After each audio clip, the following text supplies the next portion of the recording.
ये दोस्तों देखते हैं कि शुद्ध विलोम युग है। युग में इसमें से कौन है? तो जैसा कि आप देख पा रहे हैं, संध्या है, रात्रि, संध्या रात्रि, अवनी अंबर, आदि अनार्थ या इज्जत प्रतिष्ठा। तो लगभग यहाँ सभी के सभी जो हैं वो सही है, लेकिन अवनी और अंबर, ये इसका जो अगर हम लोग देखते हैं, देखो अवनी और अंबर, तो इसका सही जवाब जो है वो अवनी और अंबर शुद्ध विलोम शब्द। इसका सॉल्यूशन भी हम लोग देख लेते हैं क्या दिया गया है। कि जैसे कि यहाँ देख पा रहे हैं कि धवनी और अंबर शुद्ध विलोम युग में। अन्य विकल्प क्या है? संध्या का विलोम शब्द उषा, रात्रि का विलोम शब्द दिवस, आदि का विलोम शब्द अंत और इज्जत का विलोम शब्द बेइज्जत है। प्रतिष्ठा का विलोम शब्द अप्रतिष्ठा है। ऐसे स्थिति में वही जो अभी हमारा जो सही आंसर था वो क्या था? अवनी अंबर। अब यहाँ जो अतिरिक्त बिंदु में हमारा दिया गया है कि उल्टे अर्थ में प्रयुक्त होने वाले शब्दों को विलोम शब्द या विपरीतार्थक शब्द करते हैं। उल्टे अर्थ में प्रयुक्त होने वाले, ठीक है। आपका अगला क्वेश्चन है कि सत्कर्म का विलोम नहीं है। यहाँ से आप देख पा रहे हैं ना कि नहीं है। अकर्म, अपकर्म, दुष्कर्म या कुकर्म। तो इसका जो सही आंसर है वो है अकर्म। आप यहाँ देख पा रहे हैं इसका सही जो आंसर है वो है अकर्म, जो है वो उसका विलोम नहीं है। इसका सॉल्यूशन हम लोग देख ले रहे हैं। सत्कर्म का विलोम अकर्म नहीं होता है। महत्वपूर्ण बिंदु यहाँ दिया हुआ है कि अपकर्म, दुष्कर्म और कुकर्म सत्कर्म के विलोम शब्द हैं। सत्कर्म का अर्थ होता है अच्छा कर्म और कर्म का विलोम शब्द है अकर्म, ठीक है। अब इस जैसा कि आप यहाँ देख पा रहे हैं, आपको बताया जा रहा है कि उल्टे अर्थ में प्रयुक्त होने वाले शब्दों को विलोम शब्द या विपरीतार्थक शब्द कहते हैं। जैसा कि अभी हमने पहले भी बताया था। उदाहरण में आदान का विपरीतार्थक शब्द प्रदान, अर्थ का अनर्थ और निंदा का विपरीतार्थक या स्तुति और घात का प्रतिघात। ये सब हमारे इसके विपरीतार्थक शब्द है।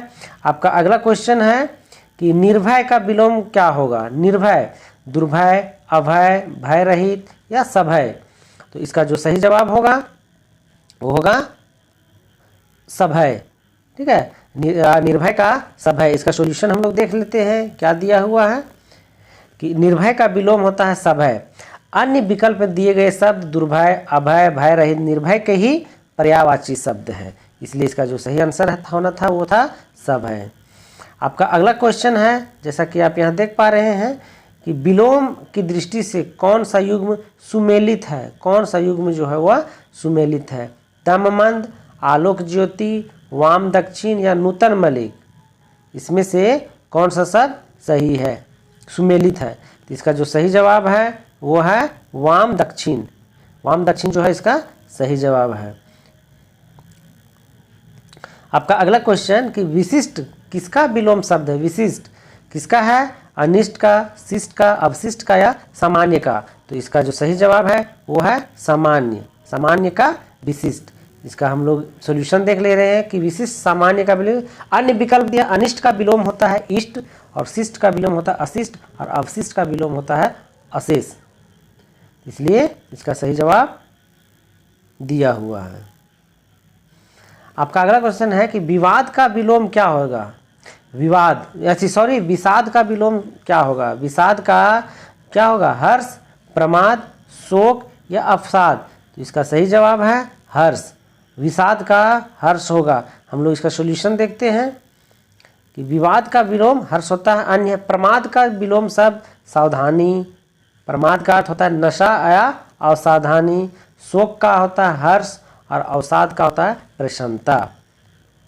यहाँ कुछ और उदाहरण दिए गए हैं दोस्तों। त्याज का विपरीतार्थक है ग्राह्य, पूर्ण का अपूर्ण, तुच्छ का विपरीतार्थक शब्द महान और अचल का चल। जैसे हम लोग बोलते हैं चल अचल, वही हो गया चल और अचल। आपका अगला क्वेश्चन, विलोम की दृष्टि से कौन सा युग्म सुमेलित नहीं है? यहाँ 3 ऐसे हैं जो सुमेलित हैं, एक आपको छांटना है जो नहीं है। वक्र सरल, विरह मिलन, सम्मुख उन्मुख, सार्थक का निरर्थक। तो इसका जो सही जवाब है आपका यह है सम्मुख उन्मुख। ये सुमेलित नहीं है। क्यों? आइए इसको हम लोग देखते हैं। जैसा कि आप देख पा रहे हैं विलोम की दृष्टि से सम्मुख और उन्मुख युग्म सुमेलित नहीं है। सम्मुख तथा उन्मुख दोनों एक दूसरे के पर्यायवाची शब्द हैं। सम्मुख तथा उन्मुख का विलोम शब्द विमुख होता है। सम्मुख का अर्थ होता है सामने तथा विमुख का अर्थ होता है प्रतिकूल या मुंह फेरा हुआ। अन्य विकल्प है वक्र का होता है टेढ़ा और विरह का होता है जादुई। हमारा अगला क्वेश्चन है रेखांकित शब्द का विलोम चुनिए। ऐतिहासिक अर्थात ऐतिहासिक का विलोम क्या होगा? विख्यात, प्राचीन, अनैतिहासिक या प्रसिद्ध।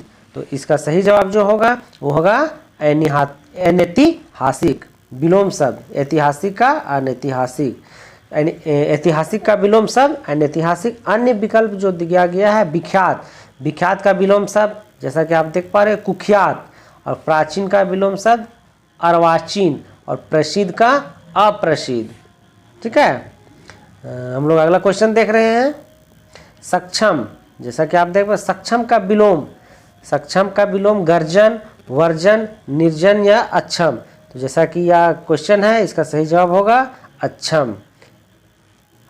इसका हम लोग देख लेते हैं। सक्षम का विलोम शब्द अक्षम, गर्जन का ध्वनि, और निर्जन का अर्थ होता है सुनसान, जहाँ कोई मनुष्य ना हो उसको उसमें निर्जन बोला जाता है। वर्जन का होता है छोड़ना। आपका अगला क्वेश्चन निम्न में से असंगत विलोम, असंगत विलोम युग है जो जिसका संगत नहीं मिल रहा हो। कहता अमृत विष, छल कपट, अनुराग विराग या चतुर्मुख। तो इसका जो सही जवाब है वो है छल कपट। यह विलोम युग में है। जैसे कैसे आइए हम लोग देख लेते हैं। कहता है छल कपट असंगत विलोम युग है। छल का विलोम शब्द निष्कपट या निश्चल, कपट का होता है निष्कपट। कुछ और उदाहरण यहाँ दिए गए, आइए देखते हैं। छादन का विलोम शब्द प्रकाशन है, छीन का संलग्न है, और छाया का आतप या धूप है। ये जो इनके दिए गए हैं। आपका अगला क्वेश्चन धरा, धरा का विपरीतार्थक शब्द, धरा का विपरीतार्थक शब्द कौन सी है? गगन, न्यून, धवल या सुधा। इसका जो सही आंसर है वो है गगन, धरा। बाकी सब का भी हम लोग देख लेते हैं। जैसा कि आप धरा का विलोम शब्द गगन, और न्यून का होता है अधिक, धवल का श्याम, और सुधा का गरल। हमारा अगला क्वेश्चन चोर का विलोम शब्द, चोर का विलोम शब्द क्या है? रहमदिल, ईमानदार, साधु या महान। इसका चोर का जो विलोम शब्द है वो है साधु, साधु। बाकी सब का भी हम लोग यहाँ देख ले रहे हैं। रहमदिल का होता है बेरहम, ईमानदार का होता है बेईमान, और महान का होता है तुच्छ, और चोर का जो है वो साधु। हमारा अगला क्वेश्चन है रेखांकित शब्द के लिए। जैसा कि आप देख पा रहे हैं रेखांकित शब्द के लिए उपयुक्त विलोम शब्द का चयन कीजिए। प्रत्यक्ष, प्रत्यक्ष उसका विलोम शब्द क्या हो गया होगा? समक्ष, संक्षेप, परोक्ष या विपक्ष। तो इसका जो सही जवाब होगा वो क्या होगा? परोक्ष। ठीक है, परोक्ष। बाकी सभी का भी हम लोग देख लेते हैं। प्रत्यक्ष का होता है स्पष्ट दिखाई पड़ने वाला, परोक्ष का होता है जो स्पष्ट दिखाई ना दे। और इसके जो अन्य विकल्प दिए हुए हैं उसको भी देख लेते हैं। समक्ष का विलोम शब्द परोक्ष, संक्षेप का विस्तार, और विपक्ष का पक्ष। दोस्तों चैनल में नया है तो चैनल को जरूर सब्सक्राइब कर लीजिएगा, ताकि मैं आने वाला समय में और इस तरह के आपको वीडियो बनाकर देता रहूँगा। और मैं आपको तब तक देता रहूँगा जब तक आप सभी के सभी सक्सेस ना हो जाए। ठीक है, तो वीडियो में बने रहिएगा। वीडियो दोस्तों चैनल को वीडियो को लाइक करिएगा, दोस्तों तक शेयर भी करिएगा, और चैनल को सब्सक्राइब भी कर दीजिएगा। तो आइए हम देखते हैं अगला हमारा क्वेश्चन क्या है। 14 नंबर क्वेश्चन, जैसा कि हम लोग यहाँ देख पा रहे हैं। निम्न में से जोड़ा विपरीतार्थक नहीं है उसे चुनिए। जो जोड़ा विपरीतार्थक नहीं है, दुर्बल का सबल है, धवल का श्याम है, निकट समीप है, धनी निर्धन है। तो इसका जो सही जवाब है वो है निकट समीप। क्या है? विपरीतार्थक नहीं है, बाकी सभी के सभी विपरीतार्थक है। आइए उसको हम लोग थोड़ा सा देख ले रहे हैं। निकट का समीप जोड़ा विपरीतार्थक नहीं है। निकट और समीप का विलोम शब्द दूर है, निकट और समीप का दूर है। इसमें और उदाहरण दिए गए हैं, जैसे निर्मल का क्या होगा? मलिन, निद्रा का जागरण, और नैसर्गिक का कृत्रिम। ठीक है, हमारा अगला क्वेश्चन प्रशंसा का विलोम निम्न में से होगा। प्रशंसा निंदक, निंदित, स्तुति या भर्त्सना। तो इसका जो सही जवाब है वो है भर्त्सना। भर्त्सना जो है प्रशंसा का विलोम शब्द है। बाकी सब का भी देख ले रहे हैं। प्रशंसा का विलोम शब्द भर्त्सना है। निदंक का होता है प्रशंसक, और निदिंत का अर्थ है जिसे लोग बुरा कहते हैं उसे निदिंत कहते हैं, और स्तुति का निंदा। हमारा अगला क्वेश्चन है बड़बड़िया। हाँ, ढेर सारा बोलने वाला जो होता है उसको कहते हैं बड़बड़िया का विलोम निम्न में से होगा। बड़बड़िया क्या होगा? वाचाल, चालाक, गुमसुम या सुस्त। तो क्वेश्चन देखने से पता चल रहा है कि इसका आंसर जो होने वाला है वो है गुमसुम। बाकी सब का भी हम देख ले रहे हैं। वाचाल का होता है मुक, और चालाक का होता है चालाक का विलोम शब्द मूर्ख। अब बाकी तो बड़बड़िया का देख ही लिए। कुछ और उदाहरण दिए गए जो बहुधा। बहुधा का क्या दिया गया? यदा कदा। बंजर का है उर्वर, और बहुमत का है अल्पमत। बहुमत अल्पमत। आपका अगला क्वेश्चन है कि देख रहे हैं हम लोग यहाँ प्रवृत्ति का विलोम निम्न में से होगा। प्रवृत्ति का विलोम क्या होगा? प्रकृति होगा, निर्वृत्ति होगा, आवृत्ति होगा या अप्रवृत्ति होगा। तो इसका जो सही जवाब है वो है निवृत्ति। प्रवृत्ति का निवृत्ति। बाकी सब का भी हम देख ले रहे हैं।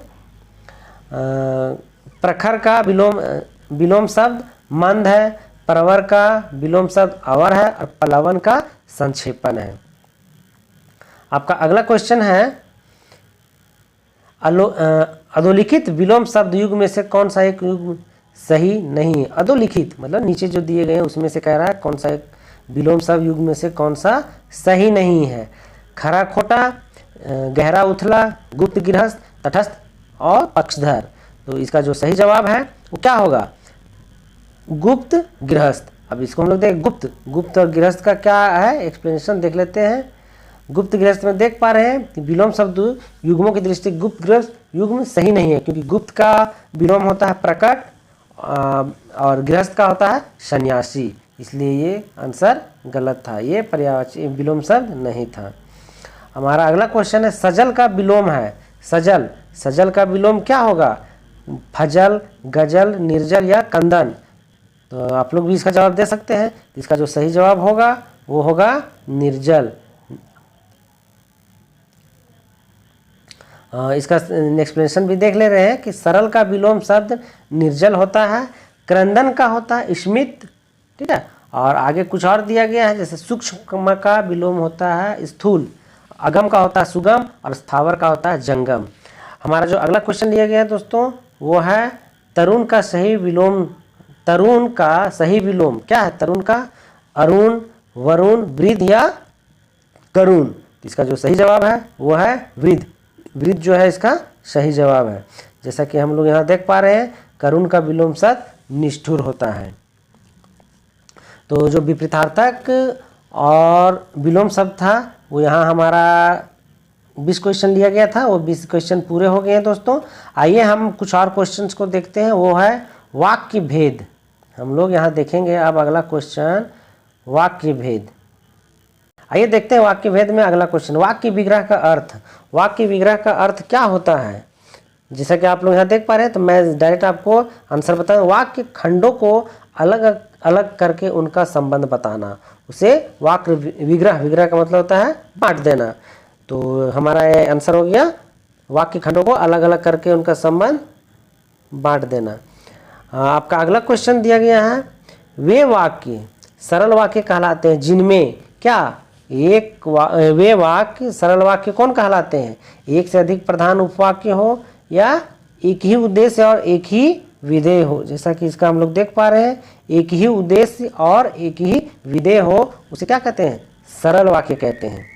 हमारा अगला जो क्वेश्चन लिया गया है वाक्यों का वर्गीकरण। जैसा कि आप यहाँ देख पा रहे हैं वाक्यों का वर्गीकरण कितने आधारों पर किया गया है?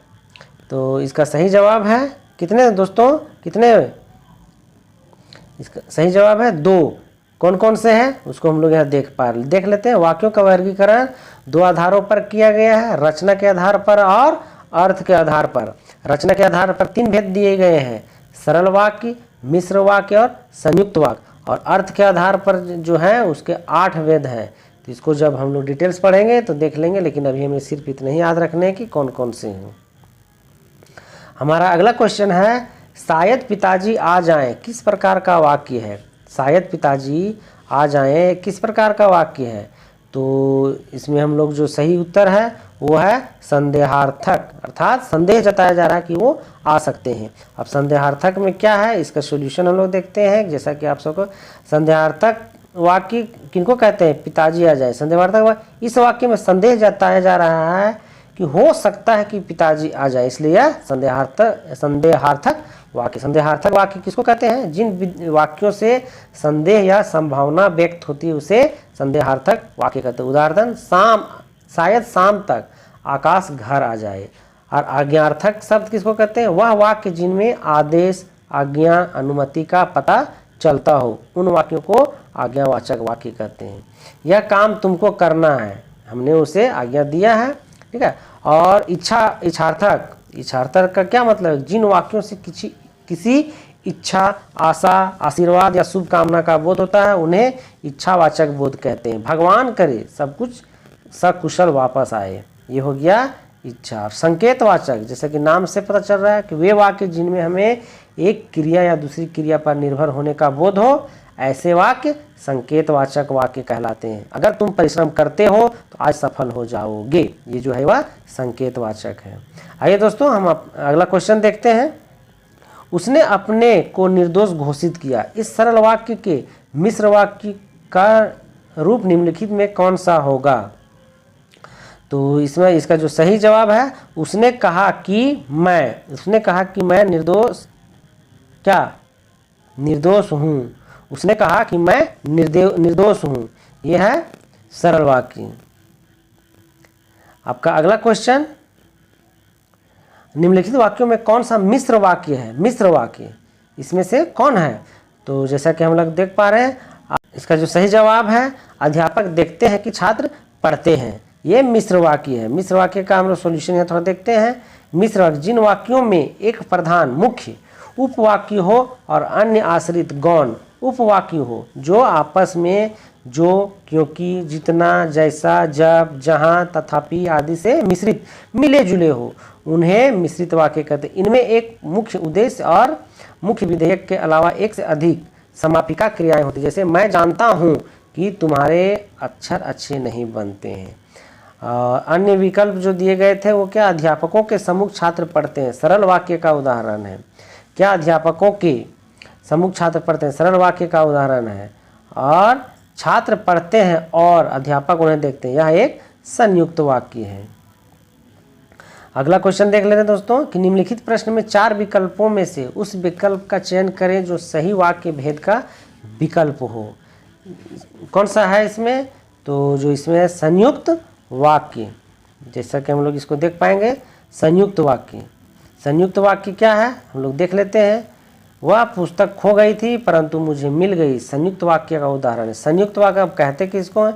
जिन वाक्यों में 2 या 2 से अधिक सरल वाक्य योजकों और एवं या अथवा, इसलिए, अतः, फिर भी, तो, नहीं तो, किंतु, परंतु, लेकिन, पर आदि से जुड़े हों उन्हें संयुक्त वाक्य कहते हैं। जैसे वह सुबह गया और शाम को लौट आया, ठीक है। अन्य विकल्प जो दिए गए थे सरल वाक्य, मिश्र वाक्य, जो कि हम बता दिए गए। विधान, एक यहाँ आता है विधानवाचक, वह वाक्य जिससे किसी प्रकार की जानकारी प्राप्त होती वह विधानवाचक वाक्य कहलाता है।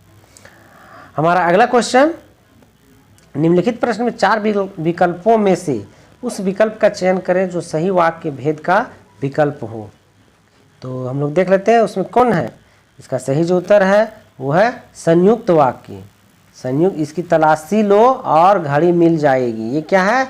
संयुक्त वाक्य है। इसकी तलाशी लो और, अभी जैसे कि बताया था और वगैरह रहेगा तो संयुक्त वाक्य हो जाएगा। चलिए हमारा अगला क्वेश्चन, शायद पिताजी आ जाएं। शायद का यहाँ प्रयोग किया गया है, इसलिए इसका सही उत्तर जो होगा वो क्या होगा? संदेहार्थक, संदेह जताया जा रहा है। बाकी आज्ञार्थक बता दिए हैं, इच्छार्थक बताया, संकेतवाचक भी बता दिए हैं। आपका अगला क्वेश्चन, वाक्य के कितने प्रकार होते हैं? वाक्य के कितने प्रकार होते हैं? इसका जो सही जवाब है वो है 3। अब कौन कौन है उसको भी हम लोग देख ले रहे हैं।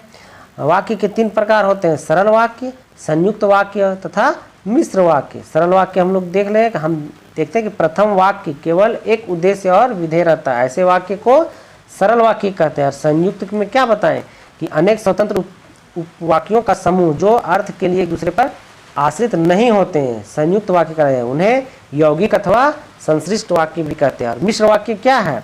मिश्र वाक्य जो है वो है जिस वाक्य में एक प्रधान उपवाक्य हो और शेष उपवाक्य उस पर आश्रित हो, उसे जटिल या मिश्र वाक्य कहा जाता है। जटिल या मिश्र वाक्य कहा जाता है। 11 नंबर हम लोग छोड़ दे रहे हैं, थोड़ा लंबा क्वेश्चन है। 12 नंबर आते हैं दोस्तों कि एक ही विधेय हो जिसमें क्या, एक ही विधेय हो जिसमें मिश्र वाक्य, कर्मपूरक, सरल वाक्य, संयुक्त वाक्य। तो इसका जो सही जवाब है वो है सरल वाक्य। एक ही विधेय हो जिसमें सरल वाक्य, या कैसा है? सरल वाक्य है। सरल वाक्य कहलाता जिसमें एक ही विधेय हो वह सरल वाक्य कहलाता है। मिश्र वाक्य बता दिए हैं, संयुक्त वाक्य बता दिए हैं।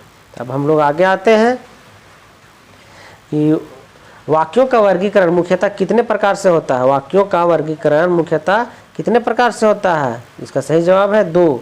कौन कौन?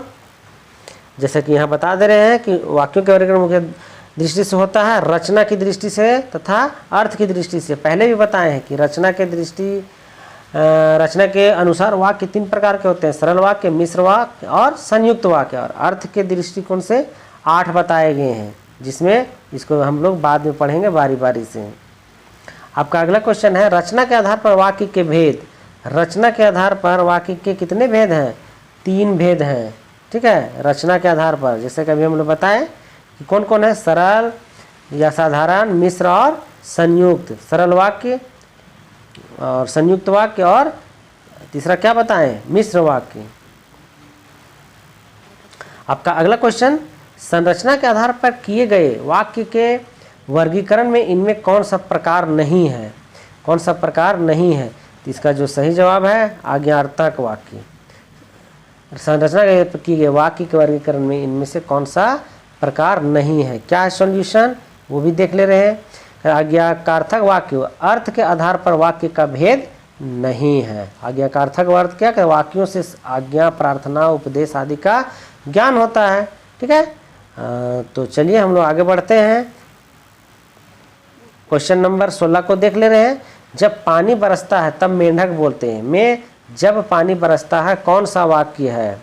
जब पानी बरसता है कौन सा वाक्य है? ये जो वाक्य है वो है क्रिया विशेषण वाक्य। ठीक है, क्रिया विशेषण। इसका एक्सप्लेनेशन जब पानी बरसता है तब मेंढक बोलते हैं। में जब पानी बरसता है तो क्रिया विशेषण है। जो क्रिया विशेषण किसको कहते हैं? कि जो वाक्य किसी क्रिया की विशेषता बताते हैं, किसी काम की विशेषता को बताते हैं, उन्हें क्या कहा जाता है? क्रिया विशेषण वाक्य कहते हैं। ठीक है, हमारा अगला क्वेश्चन, राम ने कहा कि मैं घर जाऊंगा। मैं घर जाऊंगा कौन सा वाक्य है? राम ने कहा, इसमें कौन सा है? संज्ञा। संज्ञा उपवाक्य है। ठीक है, राम ने कहा, ये संज्ञा उपवाक्य है। इसका हम लोग सॉल्यूशन देखते हैं। कहता राम ने कहा कि मैं घर जाऊंगा। मैं घर जाऊंगा संज्ञा उपवाक्य है। संज्ञा उपवाक्य, इसका हम लोग देख ले रहे हैं कि संज्ञा उपवाक्य शब्दों का वह समूह है जो अपना विशेष उद्देश्य तथा विधेय रखता है और एक संज्ञा का कार्य करता है। विशेषकर कर्म का संज्ञा उपवाक्य प्रायः की से प्रारंभ होता है। की से। ठीक है, इसको भी हम लोग याद रखिएगा। आपका अगला क्वेश्चन जो है सरल या साधारण वाक्य किसे कहते हैं? सरल या साधारण वाक्य किसको कहते हैं? जिसमें एक क्या? जिसमें एक उद्देश्य, एक विशेष और एक क्रिया हो। जिसमें एक उद्देश्य, एक विधेय और एक ही क्रिया हो, उसे क्या कहते हैं? साधारण या सरल कहते हैं। आइए हमारा अगला क्वेश्चन देखते हैं। वे वाक्य सरल वाक्य कहलाते हैं जिनमें क्या है? एक ही क्या? एक ही उद्देश्य और एक विधेय हो। अभी हमने बताया है, वही सेम क्वेश्चन है। चलिए हमारा अगला क्वेश्चन है, सलमा कहता है सलमा घर जाती है, वाक्य कैसा वाक्य है? ये है सरल वाक्य। ठीक है, तो दोस्तों अभी तक आप लोगों ने देखा कि आप हमारा जो वाक्य भेद और विपरीतार्थक शब्द से रिलेटेड क्वेश्चन जो था वो हमने बताने का प्रयास किया है। यदि किसी क्वेश्चन पर आपको डाउट हो या किसी एक्सप्लेनेशन पर डाउट हो तो हमें ज़रूर कमेंट करिएगा, ताकि हम भी समझ पाएँ कि कहाँ मेरे से गलती हुई है। तो दोस्तों चैनल में बने रहने के लिए आपका बहुत बहुत शुक्रिया। दोस्तों इसी तरह का और भी वीडियो चाहिए एक्सप्लेनेशन के साथ, या अगर यदि आपको लगता है कि ये आपके लिए हेल्पफुल है तो हमारे चैनल को सब्सक्राइब कर लीजिएगा, वीडियो को लाइक कर दीजिएगा और दोस्तों तक शेयर कर दीजिएगा। दोस्तों चैनल को सब्सक्राइब कर लीजिएगा ताकि मैं आपको और भी वीडियो इस तरह का देता रहूँ। अभी तक के लिए दोस्तों इतना ही, शुक्रिया, थैंक यू, धन्यवाद।